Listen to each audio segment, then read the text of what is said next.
Usapang kuryente tayo. Kausapin po natin si Energy Undersecretary Dr. Rowena Cristina Guevara. Yusek Guevara, magandang morning! Si Katunying po at saka si Ka Jerry. Kumusta po? Ay, magandang umaga, Katunying, Ka Jerry at sa ating mga tagapakinig ng Dos por Dos. Opo. Napanood nyo naman ho siguro yung press con kahapon ni Mr. MVP ng Meralco, Yusek. Ay, naku, hindi ko yan napanood. Gano'n. Sa MVP. Opo. Well, ang sinasabi po nila, hindi nila kakayanin, hindi sila makakasurvive pagka yung system loss charges ay tinanggal. Ay papasanin nila. Oo, ganito kasi yung system loss, Opo. Mayroong sinet na cap ang ERC. Opo. Pag lumagpas ang utility dun sa cap na yon, sagot na niya. Yes. Yung opo. below the cap, yun yung pwede niyang singilin sa mga consumers. Mm-hmm. Yung sinasabi naman nila, ng Meralco, ay kung wala silang gagawing technical solution para solusyonan yung tinatawag na technical losses. Kasi may mga technical solutions naman yan eh. Kasi makikita natin, kunyari sa Enerzones natin, ito yung mga economic zones natin. Ang average system loss nila 2.49% eh. Opo. So may paraan talaga na technically mapababa mo pa yan. Of course, yung pagpunta sa zero, medyo it will take us time, Opo. Pero kunyari yung theft, kasi yun yung mga non-technical loss, yung mga nagja-jumper ng walang metro, yung mga hindi nagbabayad, kasama yung sa systems loss. Yun naman pwedeng gawan yan ng paraan kaagad. Hinuhuli naman ho yan at pinagmumultan. Laki nga ng multa, di ba, Yusek? Hindi lang pinagmumulta, pwede kang makulong kasi Pilferage. Kaya nga eh. Sabi nyo 2 point ilan? Sabi din sa akin na para mahuli mo yan, kailangan may kasama kang pulis. Hindi naman ganun kadami ang pulis natin. May binanggit kayong figure, Yusek, 2.49. 2.49. Yan ang... pero zones natin yan. Pero ano po ang parang mayroon bang internationally accepted na system loss sa industry ng kuryente? Ang accepted internationally 2 to 5%. 2% hanggang 5%. 2 to 5%. Oo, ang bansa na may pinakamababa niyan ay United Arab Emirates, nasa 2% sila. 2%. Pero yun po ipinapasa rin nila sa consumers? Oo, pinapasa din sa consumer ang system loss sa ibang bansa. So, kung atin po bang i-breakdown, yung systems loss, alin po ang kayo na nga magsabi ano ba to para lang may idea po yung ating mga kababayan na nakikinig at nanonood. Oo, yung una yung tinatawag na technical system loss. Okay. Ito ay dahil sa physics. Kunyari, pagka tiningnan mo yung mga kawad ng kuryente, umiinit yan kasi dinadaluyan yan ng kuryente eh. Yung pag-init niya, losses yun kasi hindi naman yung nagagamit sa bahay o ng consumer. Tapos yung mga transformers, pag nilapitan mo, naririnig mo, naghaham sila, di ba? Kasi may dumadaloy na kuryente doon. Madami ding wires sa loob ng transformer. Umiinit din yon. Yung init na yun, hindi na natin nagagamit. So, loss na rin yun. So, yun yung tinatawag na technical losses. Technical losses, yung pangalawa, yung non-technical losses. Dalawang bagay yan. Pilferage. Yes. At saka non-payment. Pilferage, yung mga nagja-jumper na walang metro, di siyempre, nakakuha silang kuryente pero hindi sila nagbabayad. Meron din naman tayo mga consumers na kahit padala mo ng bill, hindi rin nagbabayad ng bill. Mapuputulan na yun. Mapuputulan na. Alam mo, meron tayong mga lugar na mahirap magputol kasi may nakakasang baril yung consumer. Totoo ba? Marami pa bang ganyan? Hindi naman marami. Meron pa. Matatapang. Subukan mo lang, subukan mo lang putulin to. Parang gano'n. Oo, pero sa maraming lugar, marami naman na pag pinuntahan na ng lineman, nagbabayad naman. Gagawa na ng paraan. So, pero kung atin pong pupursyentuhan, ang mas malaki po ba ay ang technical o non-technical loss po? Depende. Kunyari, si Meralco, less than 1% ang kanyang non-technical losses. Okay.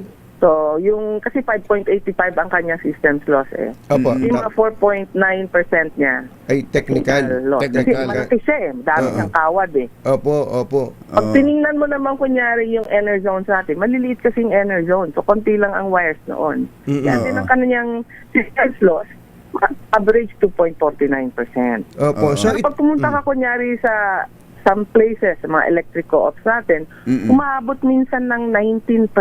Eh. Ay, grabe. Mario Joseph, System grabe loss. pala. kaya pala yung... Kaya sila- Oo. Grabe. Kaya sila 19% kasi madaming hindi nagbabayad. Pati yung mayor hindi nagbabayad eh. Oo.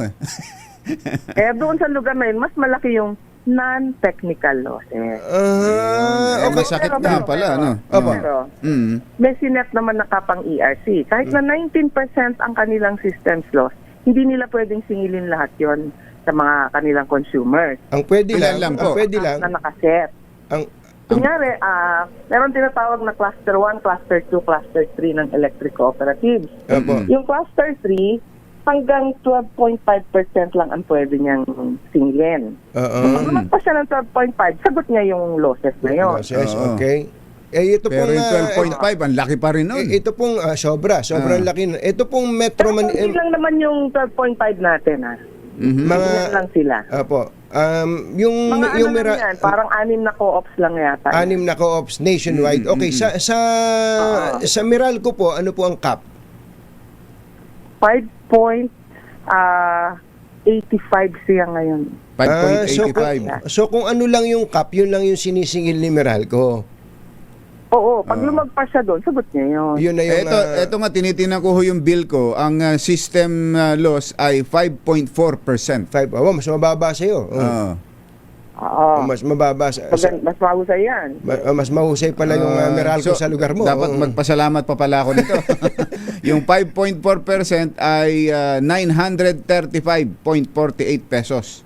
Ang system loss na binayaran medyo ko. malaki. May kumpaho ito. May Naka-solar naka-solar pa ako, ito. naka-net metering pa ako. Opo, palagi ko baka Rin ka na sa lagay na yan. Opo, may jumper siguro yung kapitbahay mo. sa akin na Sa'yo sa akin na baka sa'yo, hindi mo lang alam. Pero teka muna, ito'y bill ko na sa Meralco eh. Pero yun ho bang generation tsaka transmission, Transmission, oo. ay may kanya-kanya pang sinisingil na system loss? Ay ang systems loss kasi natin, makikita mo ang nagko-collect niyan ay ang distribution utility. Yes. Opo. Pag tinignan mo ang generation cost mo, walang nakasulat dyan na systems loss. Tama Opo. po. Opo. Pag tinignan mo din ang iyong transmission, wala din nakasulat na systems loss. Doon na sa distribution, sila lang ang nangongolekta. Opo. So taga-kolekta lang si Meralco pero pinapartihan din niya na yan. Pinapartihan nyo, may party ho ba ng systems loss yung generation tsaka transmission?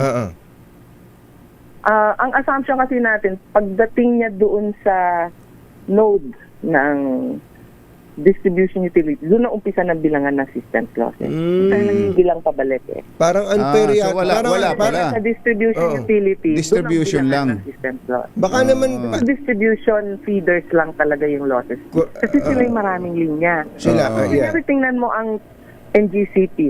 Ang linya nila, matataas ang voltahe. Kunyari, Oo. 500 kilovolts. Yes. O kaya, 138 kilovolts. Kaya matataas ang voltahe niyan. Mababa ng systems loss niyan dahil mababa yung amperahe na dadaan sa kanilang kawad. Malalaki kasi kawad nila eh. Oo, So, hindi malalaki. nila resistance.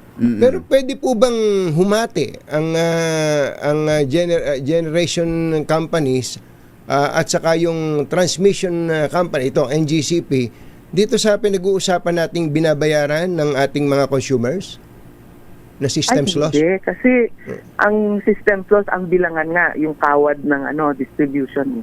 Hindi binibilang yung kawad nila. Oo. Kaya wala talaga silang parte dyan sa systems loss. Kaya pala ang nasabi Tawag nga dyan, distribution feeder loss. Kasi sa Distribution feeder loss. Ayun, kaya pala ganun na lang ang hinagpis ni MVP. Yung kanta na Too big for the industry to absorb all of it, sabi niya. I won't survive. Hindi naman sila, no? Malaki nang ibinaba ng mga systems loss natin sa buong bansa. Dati double figures tayo eh.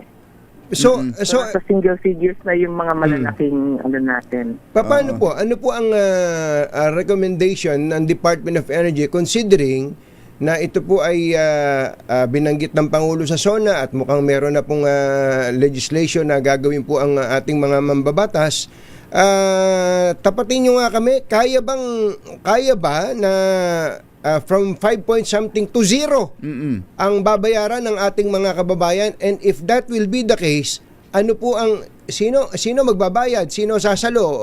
Sasaluhin na ba ng kumpanya to, ng distribution company o papasanin ng gobyerno? O pwedeng pasanin din ng paghatian ng generation, transmission at ng distribution.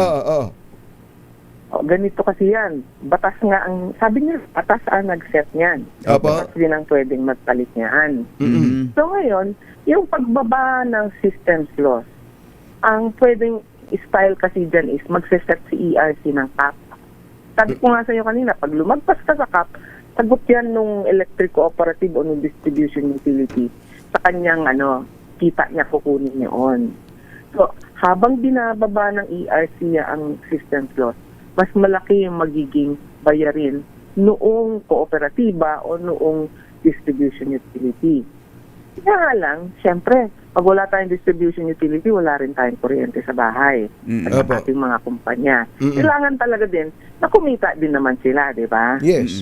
So, kailangan balansehin yan. Kaya mag-uusap ang ERC, ang DOE, at saka ang NEA. NEA kasi under sa kanya ang mga co-op. Para i-figure out kung paano natin gagawin yan na hindi masasakpan ng ating mga consumers. Yan talaga ang utos ni President eh. Kailangan pababain ang presyo ng kuryente. Hindi, babalikan ko po yung tanong ko. Kaya ba na zero na ang Specific wala na, yung binanggit ng Pangulo, system loss eh. Hindi instant. Gradual nating maibababa. Kasi nga sabi ko sa iyo kanina, may technical solutions naman eh. Oo, kunyari, pwede mong itaas yung voltahe sa distribution utility. Kasi ngayon, 69 kV, minsan may 13.8 kV pa sila. Ang bababa ng voltahe. Kung mababa ang voltahe mo, mas mataas ang system loss mo. So, pwede natin itaas yan using more transformers. Of course, may requirement na capital expenditures yan. Pero ang capital expenditures, pag in-approve naman yan, kunyari ng ERC, mga 20 taon yan sisingilin. Hindi mararamdaman agad ura-urado. Halos hindi mararamdaman na ura-urado yan. Mahabang panahon ang buhay ng mga tawad, ng mga equipment sa distribution. Pero ang sinasabi niyo, Yusek, ay para mapababa yung losses, yung system losses. Pero yung charge, yung paniningil ng systems loss, yun yung sinabi na specific na at direktang sinabi ng Pangulo, aalisin na natin yan eh. Oo, ganito, imagination lang natin ito, hindi pa natin alam. Pipikit po kami.